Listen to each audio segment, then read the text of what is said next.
बेटा यहाँ हर दिन नए नए कांड होते हैं। अरे यहाँ हर दिन नए नए कांड होते हैं, इसलिए तो झारखंड के लड़के ब्रांड होते हैं। भाई तेरा गुंडा सर है, तब कहीं और रह नहीं सकता। भाई तेरा चित्ता सर है, तब कहीं और रह नहीं सकता। अरे की यूपी के पावर आ जियो के टावर कबो घटेला नहीं। अरे की यूपी के पावर आ जियो के टावर कबो घटेला नहीं। अब बेटा बात आ जाला यूपी के आत्मसम्मान के, तो यहाँ के लड़का मारत मारत थाल खींच लेवेला, बुझाइल। दबेला न केहू से उ खेले रोज जान से, जिंदगी जिएला अपन शेर लेखा शान से।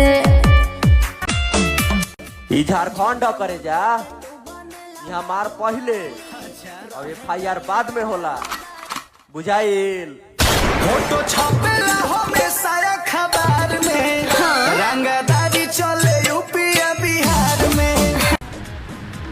अरे की दिल्ली दिलदार है, तो यूपी के लड़का रंगदार है। यहाँ कोनो भी मैटर झेल दिए सा। अब बेटा यूपी के खिलाफ जाइबा ता तारा घर में घुस के पेल दिए सा, बुझाइल।